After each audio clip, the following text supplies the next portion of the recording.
The snow didn't fall so much as it seeped from the gray belly of the sky, a slow, silent invasion that had been swallowing Knife Hollow for a week.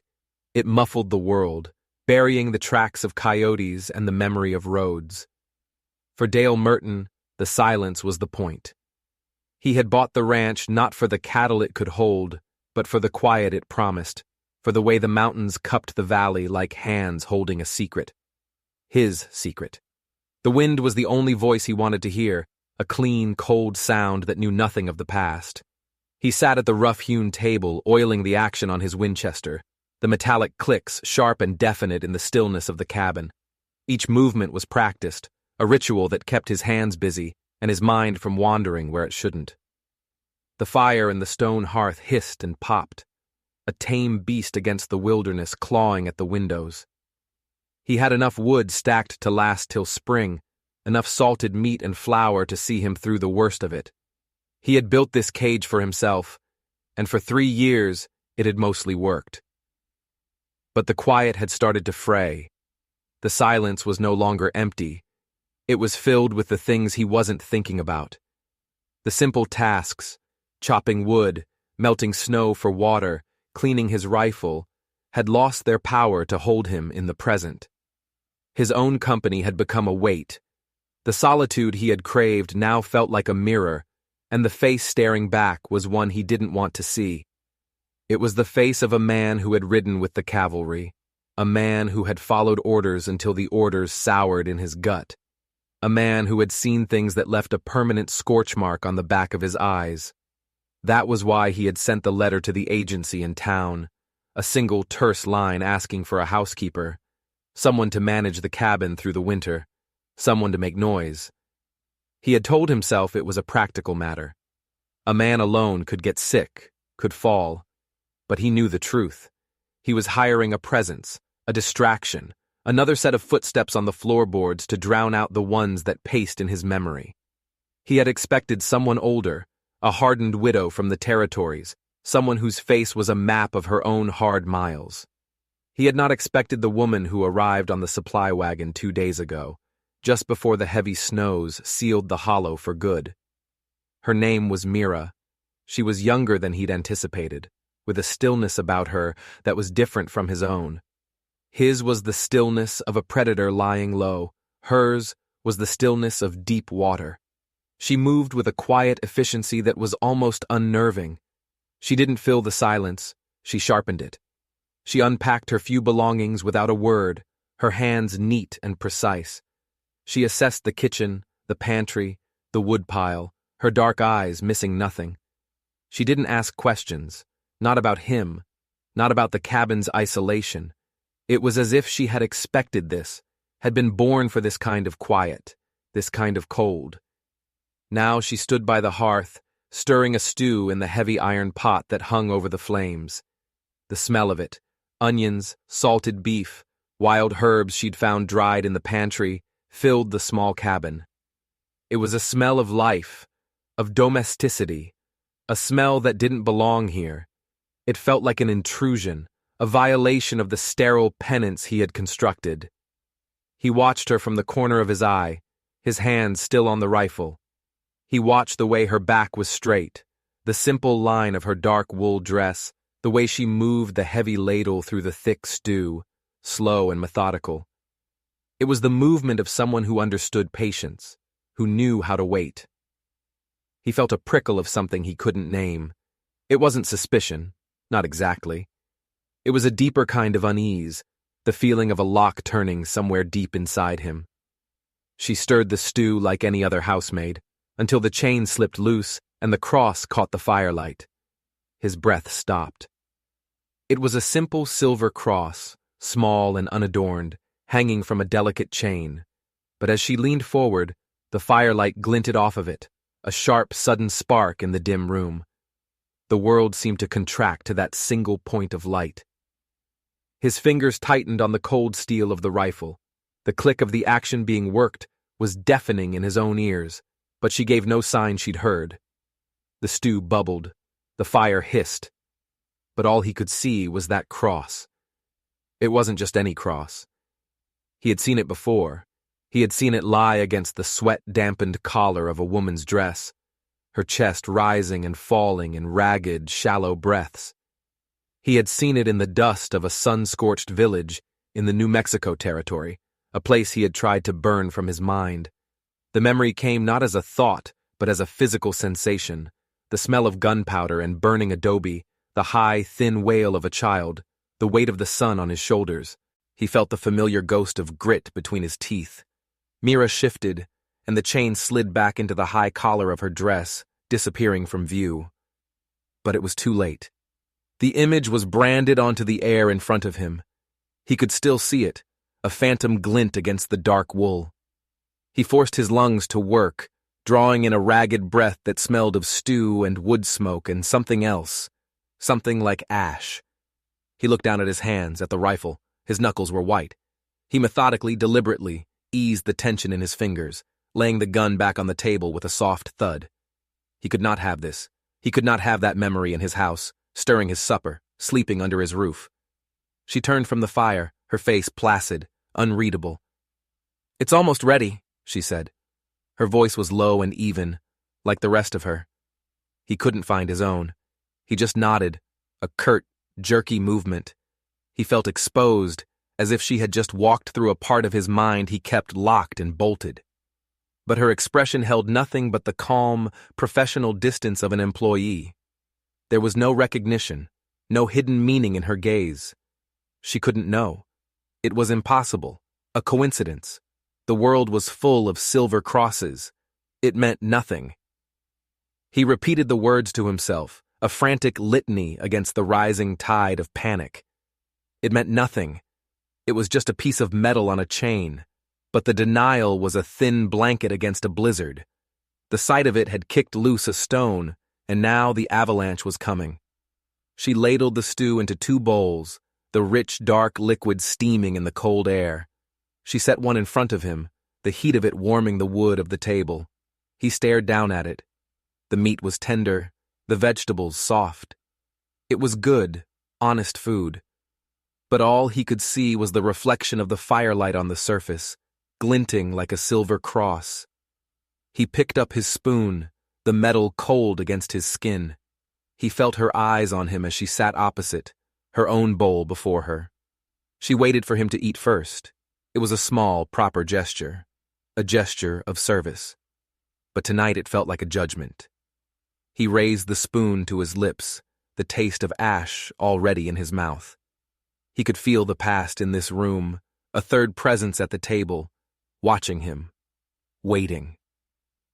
The snow fell harder outside, pressing in on the little cabin, and Dale Merton knew, with a certainty that chilled him more than the winter air, that he had not hired a housekeeper. He had hired a ghost. The days that followed fell into a tense, silent rhythm. Dale would rise before dawn, the cold a physical blow in the dark, and tend to the fire, his movements stiff and deliberate. He would go out to the barn, the snow crunching under his boots in the pristine silence, the air so cold it felt sharp in his lungs. He would feed the 2 horses, their warm breath pluming in the frigid air, their presence a dumb, solid comfort. These were the rituals that had saved him before, the mindless work that was supposed to keep the ghosts at bay. But now they felt hollow. Every action was underscored by the knowledge of her presence back in the cabin. Mira, a woman who wore his past around her neck. She was always awake when he returned, the cabin warm, the smell of coffee, a dark, bitter scent on the air.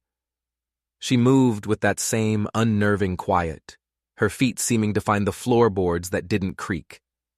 She never spoke unless spoken to, and her answers were always brief, direct. "The coffee is ready. I will need more wood for the stove. The snow is deeper on the west side."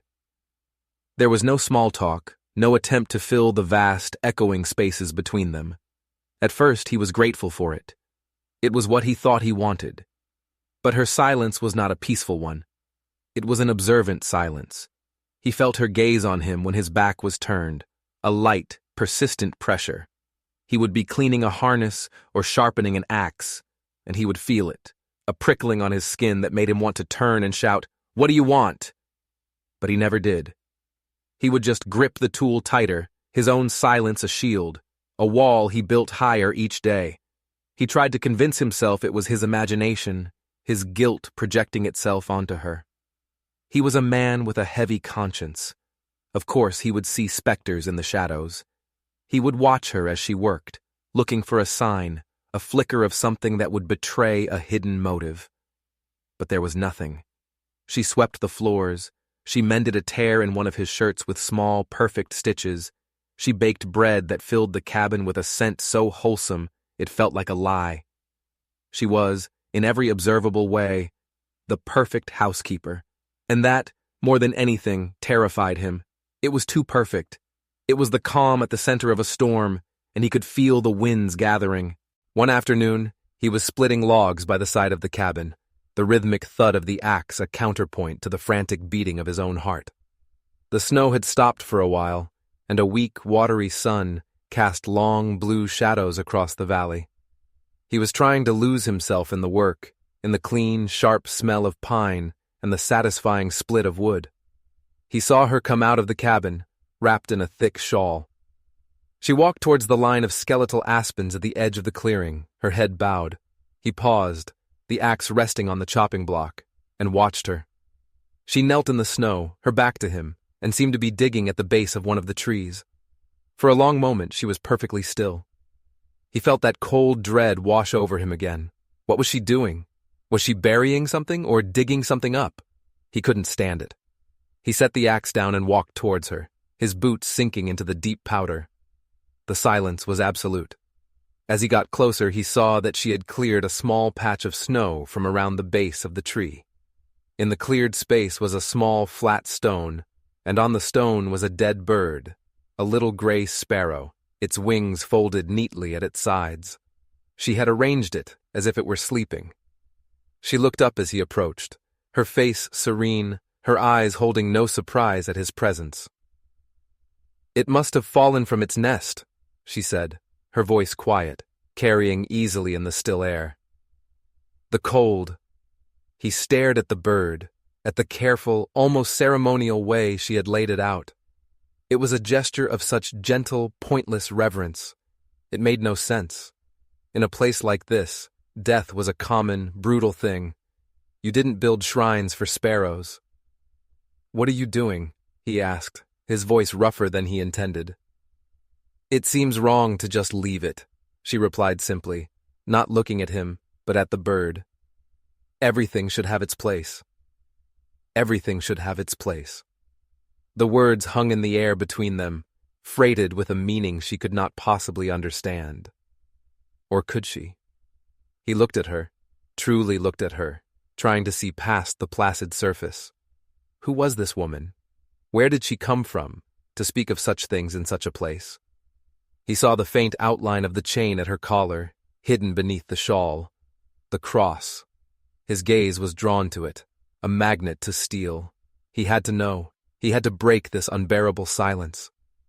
"That necklace," he began, the words feeling clumsy and loud in the quiet.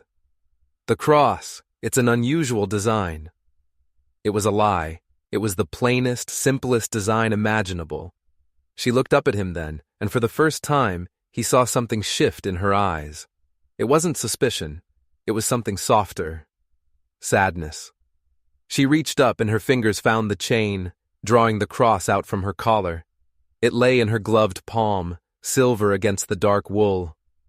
One side of it, he could see now in the flat, gray light, was darker than the other, almost blackened, as if it had been touched by fire.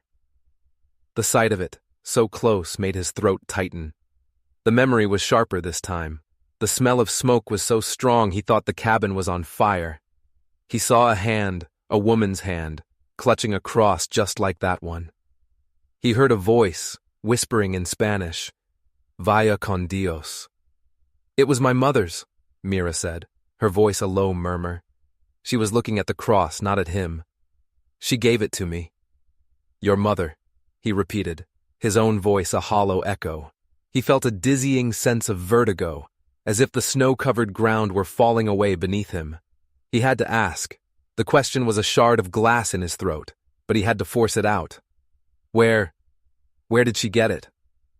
He watched her face, his entire world narrowing to the space between her eyes. He was looking for the lie, for the trap. He was expecting a story that would ensnare him, a carefully constructed narrative designed to break him. But she just shook her head slowly, her gaze still on the cross in her palm. "She never said," she whispered. "She was not a woman who spoke of the past." She tucked the cross back into her collar, the brief, terrible glint of it disappearing again. She looked back at the small, dead bird. "I should finish this." She began to scoop snow back over the stone, her movements once again calm and precise. Dale stood there, frozen, the cold seeping into his bones. She never said. The words were a reprieve and a condemnation all at once. It wasn't a trap, it was worse. It was a coincidence that felt like a judgment from God himself. He was being haunted not by a ghost, but by chance. The universe had, with a careless shrug, sent him a woman who wore the past he had tried to bury, a woman who mourned sparrows and spoke of mothers who didn't speak of the past. He turned and walked back to the chopping block, his legs feeling unsteady. He picked up the axe, the weight of it familiar in his hands. He swung it, bringing it down on the log with a violence that startled him. The wood split with a sharp crack, the sound swallowed by the immense indifferent silence of the hollow. He kept chopping, swinging the axe again and again, long after the need for it was gone, trying to splinter the image of that cross, that blackened silver, that dead bird in the snow. But it was no use. It was all part of the same picture, a picture he was beginning to understand he would never be able to unsee. The stew burned that night. Dale smelled it first, a sharp, acrid scent that cut through the smell of pine and wood smoke. He looked up from the table where he was mending a bridle, his fingers fumbling with the leather strap. Mira was standing by the hearth, her back to him, perfectly still. A thin curl of dark smoke was rising from the iron pot. She hadn't moved. She was just staring into the fire, as if mesmerized by the flames that were charring their supper. He opened his mouth to say something, to warn her, but the words died in his throat. There was something in her stillness that held him silent. It was the same stillness he'd seen when she knelt over the bird, a deep, contemplative quiet that felt ancient and profound. He watched, his heart hammering against his ribs, as she finally reached for the ladle and slowly, deliberately, stirred the pot. The scraping sound of the metal against the iron bottom was harsh, grating. She served it without a word of apology or explanation. She placed the bowl in front of him.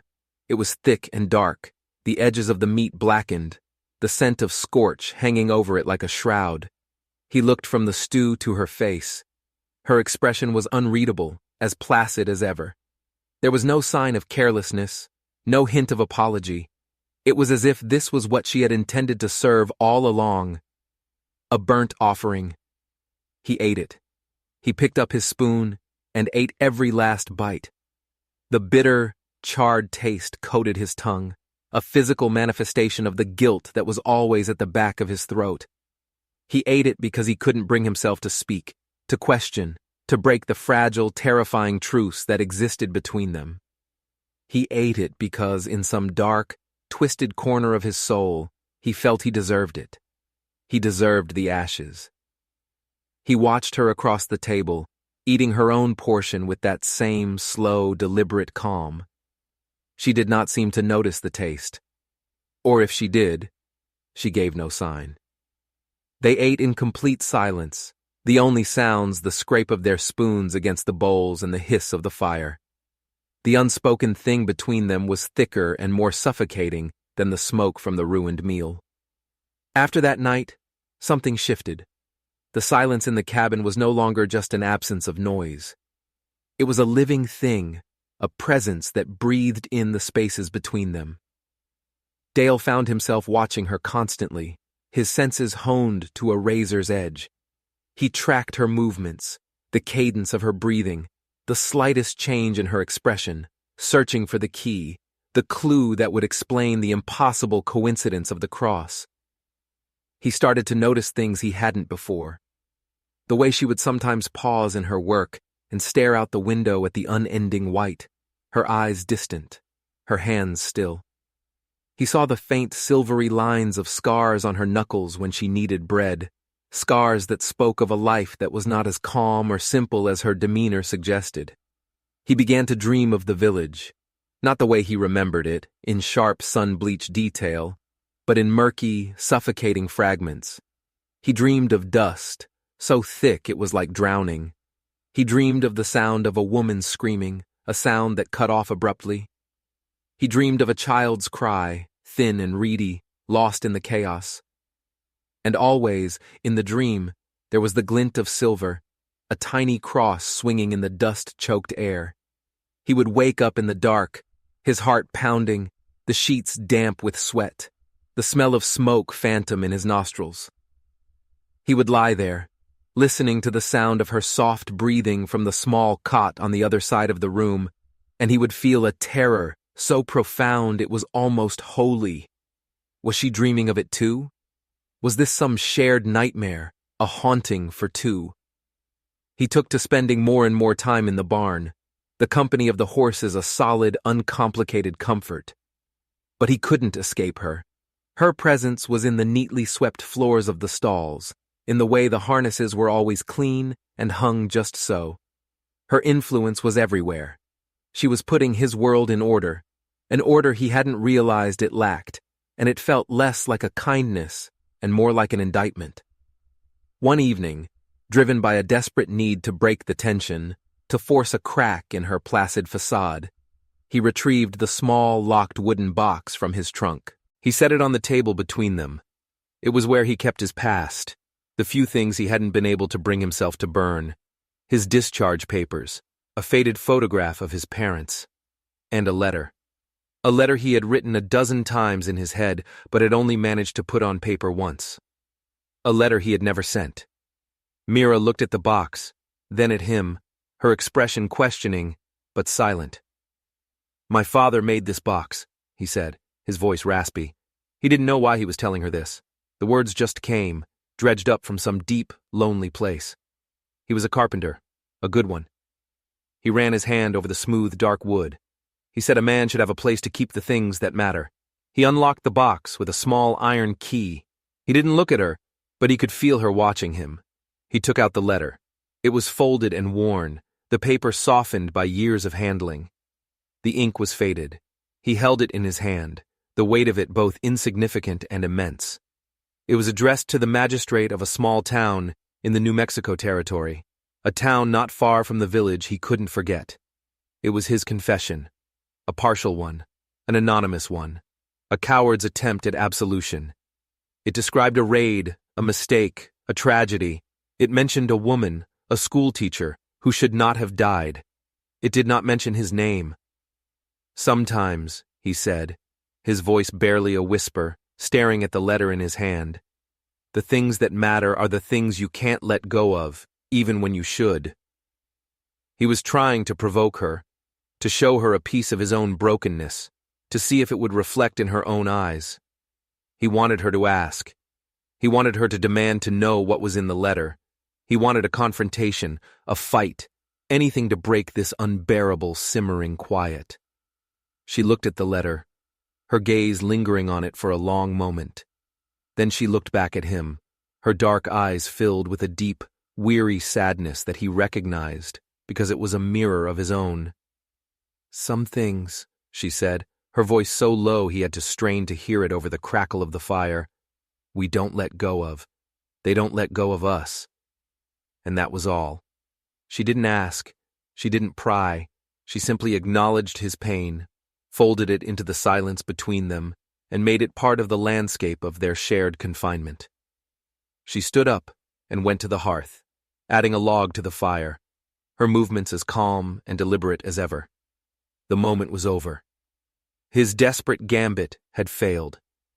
He had shown her the key to his locked room, and she had declined to turn it.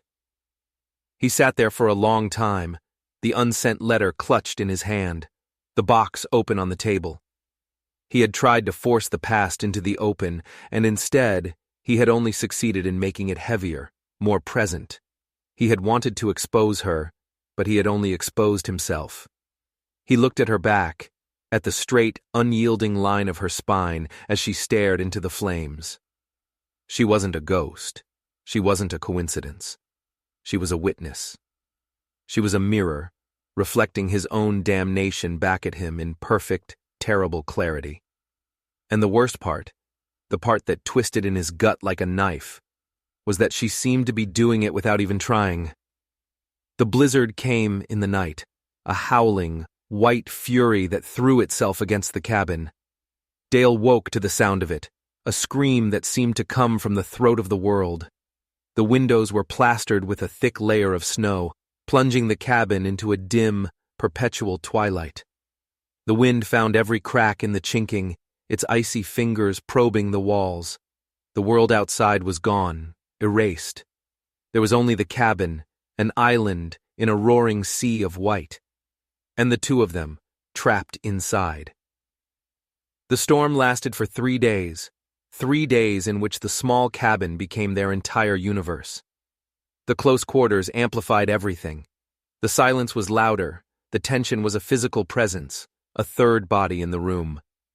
They moved around each other in a careful, practiced dance, their paths crossing but never touching. The simple act of reaching for the coffee pot at the same time became a moment of high drama, their hands hovering in the air, a breath held, before one of them would retreat. Dale felt his control, the iron discipline he had cultivated for years, begin to crack. The lack of space, the incessant howl of the wind, the constant quiet presence of Mira. It was all stripping him raw. The memories came more frequently now, no longer confined to his dreams. He would be looking into the fire and see not flames, but the burning roof of a small adobe building.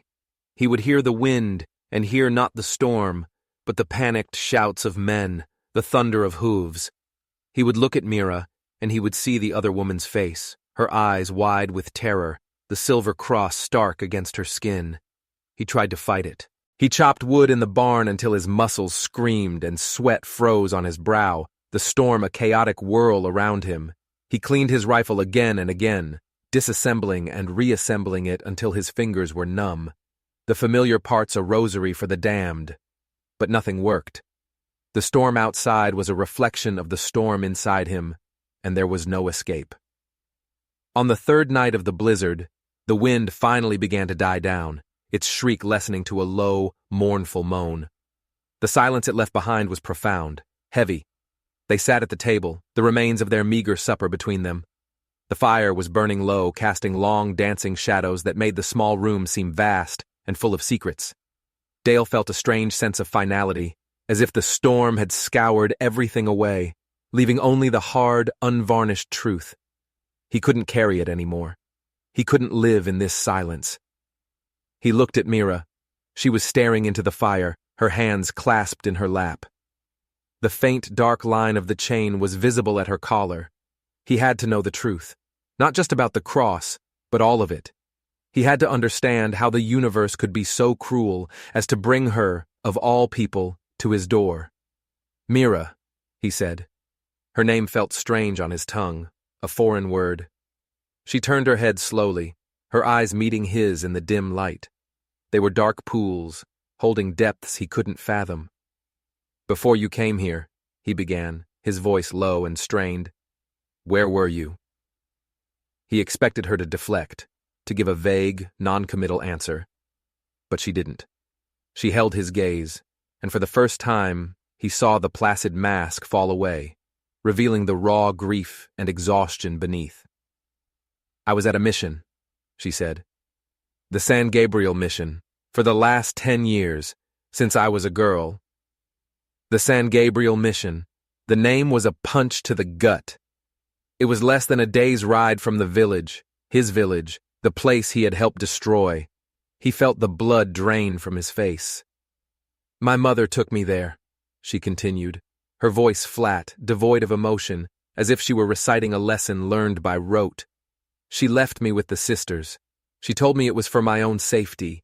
She said the world was not a safe place for a girl alone. He couldn't breathe. The air in the cabin was thick, heavy, impossible to draw into his lungs. He could see it now. A young girl with the same dark, serious eyes, being led through the mission gates. "She gave me this," Mira said, and her hand went to her neck. She drew out the cross. It lay in her palm, catching the dying firelight. The blackened side was facing up. "She told me to never take it off. She said it would protect me. She said it had protected her." Dale stared at the cross, at the dark stain on the silver. Fire. It had been touched by fire. The memory slammed into him with the force of a physical blow, no longer a fragment but a complete, horrifying picture. The raid, the chaos. They weren't supposed to touch the village. The orders were clear. Pursue the renegade Apaches, bypass the settlement. But the lieutenant was young, ambitious, full of whiskey and bile. He saw a chance for glory. They rode in at dusk, guns blazing. It was a mistake, a massacre. The villagers were peaceful farmers, not warriors. Dale had tried to stop it, had screamed at the lieutenant that these were the wrong people, but his voice was lost in the gunfire and the panic. He saw the schoolhouse, the small adobe building at the edge of the village. He saw the teacher, a woman with dark hair and fierce, proud eyes, standing in the doorway, trying to shield the children behind her. He remembered shouting at her to get down, to get inside. But she stood her ground, her body a fragile shield. A stray shot, or maybe not so stray, had struck the lantern hanging by the door. It fell, shattering, the oil igniting the dry wooden frame. The fire had spread with terrifying speed. He saw the woman push the children out a back window, one by one, her face grim with determination. He had started towards her, to pull her out, but another soldier, drunk or terrified, had shoved him back, screaming that the whole place was about to go. The roof collapsed in a shower of sparks and flame, and through the smoke, just for a second, he saw her. She was on her knees, her hand clutching the small silver cross at her throat, her lips moving in a silent prayer. He saw the fire touch her, and he saw the cross glow for an instant, a final, terrible glint in the inferno. And he had done nothing. He had stood there, paralyzed by his own cowardice, and watched her die. "She told me a soldier tried to help." Mira's voice cut through the fog of his memory, quiet and sharp as a razor. "A soldier who shouted at the others to stop. She said he was the only one who saw them as people. She told the sisters that if they ever found that man, they should tell him. Tell him she understood. She forgave him." The room tilted. The floor seemed to drop away. He gripped the edge of the table to keep from falling. He looked at Mira, at her face, and for the first time, he saw her. He saw the ghost of her mother's features in the line of her jaw, the shape of her eyes. He saw the child who had been sent away for her own safety, the girl who grew up in a mission, clutching a cross that had been warmed by her mother's dying fire. He had hired the daughter of the woman he had watched burn to death. The silence that followed was not empty. It was filled with the roar of the fire, the screams of the dying, the weight of 10 years of unanswered prayers. He had wanted the truth. Now here it was, laid bare on the table between them, more terrible than anything he could have imagined. He had thought he was being haunted by a ghost, but he was wrong. He was being haunted by a survivor. He opened his mouth, but no words came out. What could he say? What confession, what apology could possibly bridge the chasm of that memory? I was that soldier. I stood there. I did nothing. The words were a cancer in his throat. To speak them would be to give shape to the monster he had kept caged inside him for a decade. To remain silent was a damnation of a different kind. Mira watched him, her eyes holding his. There was no accusation in them, no hatred. There was only a vast, bottomless sorrow. She had told her story. She had delivered her mother's message, a message of forgiveness to a nameless, faceless soldier she had spent her life hoping to find. And now she had found him. And she knew it. And he knew she knew it. The recognition was there in the air between them, a terrible and intimate understanding that needed no words. She slowly stood up, her movements graceful, weary. She took her bowl from the table and carried it to the wash basin. She tucked the cross back inside her dress. The gesture was final. The story was told. The past was no longer a ghost. It was a quiet woman washing dishes in his kitchen. He sat at the table, frozen, the unsent letter still clutched in his hand. He had written it to a magistrate, to a nameless authority, hoping for an anonymous absolution. But absolution had a face. It had dark, sad eyes, and it had just served him his supper. The blizzard was over, but the storm inside Dale Merton had just begun, and he knew, with a certainty that felt like the cold hand of God on his shoulder, that it would never, ever end. The thaw came a week later, as slowly and silently as the first snow had fallen. The world began to reappear in drips and patches. The sharp edges of the landscape softened, the branches of the pines shedding their heavy white coats.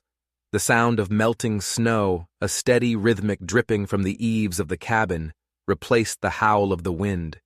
It was the sound of release, of a world unlocking itself. But for Dale, it felt like the ticking of a clock. They did not speak of that night. The terrible truth lay between them, a sleeping wolf that neither dared to wake. They returned to their silent routine, but it was different now. The tension was gone, replaced by a profound and heavy sadness. The silence was no longer a battlefield, it was a tomb. He would watch her move about the cabin, and he no longer saw a ghost or a coincidence. He saw a woman. He saw the life that had been lived in the shadow of the one that was lost.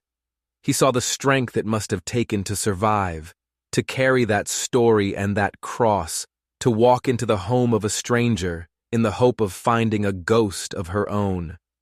He found the ashes from the burnt stew swept neatly into a pile and disposed of. But one morning, when the sun hit the floor just right, he saw the faint gray smear under the edge of the rug near the hearth. She hadn't been able to get it all. A trace remained. A permanent stain, just like the memory, just like the guilt. He looked at the boot prints in the fine layer of dust, his own and hers, mingled around the hearth, and it felt like the most honest truth in the world. Their lives, their pasts, were forever trampled together in this small, quiet room. One morning he woke to the sound of the supply wagon's bell, a distant, tinny sound echoing through the hollow. It was the first sound from the outside world in months. It was the sound of the road being open, the sound of escape. He knew before he even saw her packing her small bag that she would be leaving. She folded her few belongings with that same neat precision she applied to everything. Her shawl, her spare dress, the small book of prayers the sisters had given her.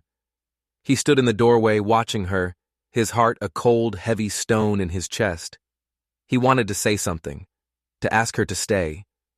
The thought was insane. Why would she stay? Why would he want her to? But the thought was there all the same. The silence of the cabin, which he had once craved, now seemed like a terrifying void. Her presence, which had been a torment, had become a strange kind of anchor. She was the only person in the world who knew the truth of him, and in a way, that was a kind of intimacy more profound than any he had ever known. She finished packing and turned to him. Her face was calm, her eyes clear. The cross was hidden, as always, beneath her collar. "I made a stew," she said. "It's on the hearth. It will be enough for a few days." He just nodded, unable to speak. She walked to the door, pausing as she drew level with him. She looked up at him, and her expression was not one of forgiveness. Forgiveness was too simple a word for what passed between them. It was a look of acknowledgement, of shared history, of a debt that could never be paid, but had, in some strange way, been settled. "Goodbye, Dale," she said. Her voice was soft. It was the first time she had used his name. Then she was gone. He watched from the doorway as she walked towards the waiting wagon, her back straight, her steps steady in the melting snow.